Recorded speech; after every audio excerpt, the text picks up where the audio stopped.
the death. Oh. Angus, catch it! Oh no, sorry. Oh, it's gone. Oh dear. That's a rough looking job. If I move the camera quick enough, you won't be able to see.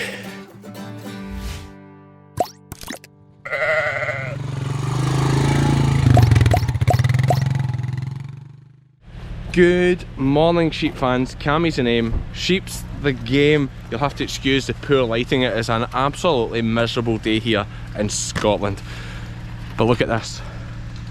Sheep. White-faced Dartmoors. Out with the top. Cheviots.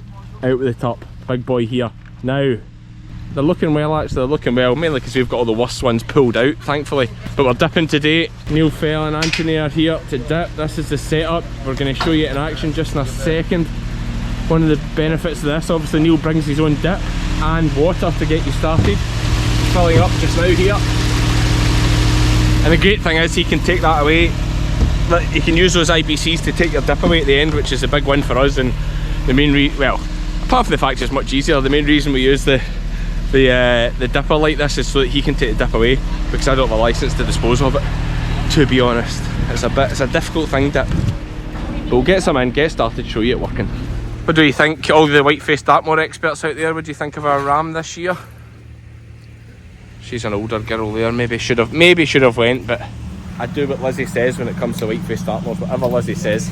Let's see what's happening up here. Can I walk up this? Oh. Yeah. Oh. Right in the coal face here. Everything well thought out, well designed. There's even a little shelf to put the IBCs there, that's quite handy. And then this is the dipper. Down here. That's the cage that they'll be getting dipped in, obviously. I think that's just a toolbox. They're obviously in here to drip clean. Oh, working off some levers here. Neil's got better knees than I have. I could hardly jump down there, you know that, it's terrible. The idea is similar to like chips in a fryer at a chip shop. Just getting lowered down. Question we get is what happens if it fails. There's two different power sources, so there's pulleys here. This is the emergency pulley in the middle. In worst case, not that we would ever do that, there's a bung you could let out if it was an absolute disaster, but that'll never happen. You're just doing that for the camera. Yeah. Boys are under pressure today. If there's one thing, that's the only thing about being in video, it's easy to be criticised. So, beautiful ramp, beautiful wide ramp, sheep up and dip. Let's watch it happening. Just mixing the dip. Tell us how you actually started dipping AC by chance. Yeah, well, see, we always had sheep at the farm, and we had a conventional hole in the ground dipper. Yep. If we want to put a new one in, we've had to move the whole handling system away because it was too close to a screen. So we got a chap who had a mobile port equip one to come dip. And first time I'd ever seen a mobile dipper. And I just happened to say it to him. I said, give us a ring if you ever want to sell it. Wasn't wanting to do any contracting with it, just purely do my own sheep. So I think the time we were running about 400 or 500. And then he rang us up about 2 or 3 minutes after and said, oh, Neil, I'm going to pack in. Do you still want to buy it off us? Yeah, no problem, I'll buy it. The chap said, I'll sell you on one condition. There's 2 or 3 people who I did for. I want you to still do theirs. I said, yeah, no problem, we'll do it. So, bought off and dipped ours, dipped these 2 or 3 chaps. And I thought there might be something in this. So we just started to hand a few cars out, advertise. And it slowly went from 2,500 to, I think we did 12,000 the year after, 18,000. 27,000, 38,000, and it just built itself up. And I think we're doing 75,000 sheep a year then. And I thought, there's got to be an easier way than this. Yeah, it's a graft. There's got to be an easier way than this. We were up at Northumberland, up at Rothbury, and calling at a fish shop one night, fish and chip shop. And I had one of them days where if it can go wrong, it went wrong. Sheep wouldn't run, petrol pump packed in, couldn't pump it out. It was just a nightmare. And pulled in at this fish and chip shop. It was 10:30 at night. And walked in and said, I've got any fish and chips. Oh, just turn the fat fryer off. I thought, oh, well, that's my idea, don't I? Aye. So she said, no, there'll still be one to do some chips. So she thought, throw some chips in, put in the basket, and she lowered it down. And as she lowered them down in the basket, I thought, if you do the chips, you do the shape. You must be able to. I like it. So phoned a friend up who was a fabricator and said, look, this is what I want to do. Can it be done? Yeah, possibly. And that's where we came up with a with a chip and dip machine, it's called. Chip and dip.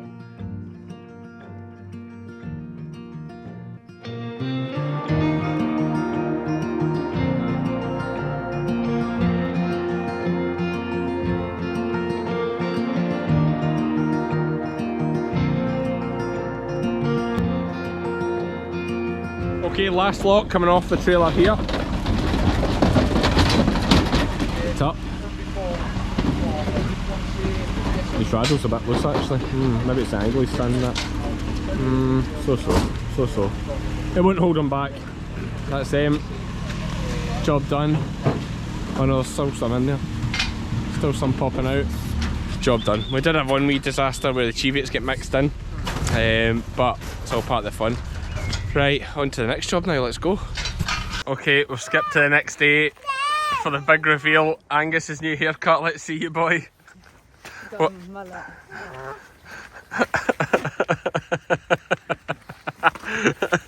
So he's got wee sideburns too. Angus, you got a mullet? Yeah. Did you sit for the haircut? Did you behave? Jock, do you want a mullet next? Do you want a mullet next? Is it cool? Yeah. Oh, look what Mum got you. Fighting. Ready? What? Oh, you can fight with each other. But not hurt each other. Okay. Right. No, they're for fighting, sword fighting. Go sword fight, Angus. No? Mum wants the boys fighting, that's good. To the death. Right, let's do a little bit of fencing. So the plan here is, you can see how much mess we've made while we've been dipping. I just scraped that a little bit. So I'm going to put a fence along here so it would just stay on the tarmac, because this is shocking. Far too messy. Not fair on the owner, not good for making a mess of the pens with the sheep. Just not an ideal setup, so we're going to put a fence along here. Or try to anyway. I'm not a master fencer. I should be, because I've done plenty of it. If I wasn't so rash, I think I'm too rash. Well Angus, that wasn't very clever. Come on, get yourself up. That's it, Jock, you help him. Pull his hands up first. That's it, Angus, get up. Jock, get you up. Roll over and push yourself up. Hang on, Jock, let him get up himself. Roll over and get up. Get up, Angus. Right, Dad's going to work the shovel. Come on. Dad. Are you getting up, Angus? He just gave up. Come on, you need to get yourself up. There you go. Well done. Out the car for 2 minutes. Great work. Great work. So for anyone that watched the podcast with my cousin Neil Wilson talking a bit about the family history, etc., we spoke about my uncle Willie, who was a fencer. Yeah. And this is a male that I got here. It's £14, as you'll see there. I don't know what that is in kilos. Some Americans can tell us, I'm sure you guys work in pounds. Like 7 or 6? 6, 7? It's 2.5, I think. 2.2. Yeah. Anyway, and this one's £22. So this was my Uncle Willie's stab mill that used to swing all day. And this is the one I got for wee boys like me. So I'm going to try and swing this big one. Let me just get a start. Get up the hill from it is always good. A good way to start. Does that look levelish, Mum? Levelish. The good thing is you shouldn't, well it's hard because I'm into the sun now right now. Am I going to be able to hit that looking at the sun? Nearly. Oh! Wow, that's squint. Oh, if I could hit it straight, I think it would go in really well. Let me straighten it up. Let me, hang on Jock. Does need some practice with the nail, it's embarrassing.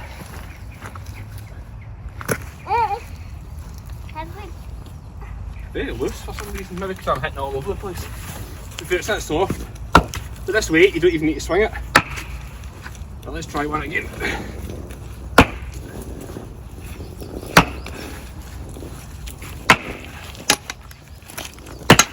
Not the worst, eh? It is the worst, it's terrible. I'm terrible with a sledgehammer when I stab nails. But anyway, it's level. It's straight, that's the main thing. Okay, zoom out, posts are in to make a start. We should have had a string line. We're doing it by eye, which is not a good thing to do when you have an eye like me, but it will keep sheep out and that is the main thing. Let's put the rails on. Although it doesn't, you shouldn't really sit the rails on the muck. We'll be able to scrape under that and keep it off the muck, if you know what I mean. So And here's a little thing I'll show you. This is, you guys can tell me. There's a lot of people watching this that do a lot more fencing than I do and know a lot more about these things. My dad used to always tell me when you're doing a post and rail kind of thing like this is to turn the nail like that first and give it a little dint like that to start your hole. And allegedly, I think I was told it helps stop it splitting. I don't know if that's true or not. That didn't split. Maybe there's some truth in it. I don't know. Old wives' tale. You guys tell me. Hey, you cook it to Angus then, Jock. Cook it to Angus. Cook it to Angus. No, to Angus. You're playing rugby? Yeah. Angus, catch it! Oh no, sorry. Oh, it's gone. Oh dear. One mistake I've made here is on the last post, there's a slight twist in it. There's rocks here, I couldn't really do much about it. And I don't have my twister with me. Measured it to halfway when actually if I was making this the last post, I should have made it flush. So maybe we just do one more just to hide that. Or maybe we don't bother because it's literally just a little bit of fence to stop some sheep up a banking. I don't want to overthink it. Yeah, that one's not quite so good. Talk us through what happened to this one. It's obviously not quite level. How did that happen? I don't know. Who was on the bubble with this one? Oh right, I guess that would probably be my one maybe. Okay, let's just kick the whole thing out bit a bit. It's okay, Alice, I'll go over it eventually. Right, there's bigger things to worry about, man. There is. Here, Mum. Here, Mum. Joe. Right.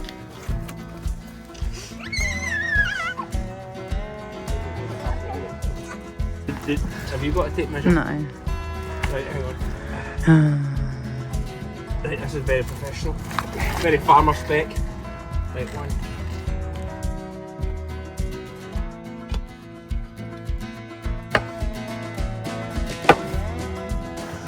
That's a rough looking job. If I move the camera quick enough, you won't be able to see. Terrible. Absolutely terrible. If I do that, we'll cut the tops on to level them. But aye, string line, you should have had a string line on really, and a measuring tape. But for what we're doing, it'll be fine. Okay, couple of rails short, and I want to post and rail up here as well, I think. So we're needing a few more rails, but we'll get a couple more rails just to finish it off. I mean, from this angle, which is where most people will see it, it looks okay. There's that little one that's too short a gap that ruined it a bit, but apart from that, it looks okay. Down the line, not so great. That's where not having a string line or any sort of line to work off of affects it. I mean, you really could mess about those stabs a little bit, pinging them back and forth. But to be honest with you, that's just loosening them and it doesn't actually matter. It's practical. And no one's paying me for the job. Because if I was charging for that job, but I wouldn't charge for that job, I'd be so ashamed. And that's why I don't do fencing for money. Yes, so there we go. Little fence up to finish. We'll half, 3/4 up. We'll get it finished at some point in the future. But that's us for this one, sheep fans. Thanks for watching. See you for the next one. Hey, let me know in the comments what you think about dipping those sheep mid-tupping. Do you think that's a terrible idea? Controversial. Cheers.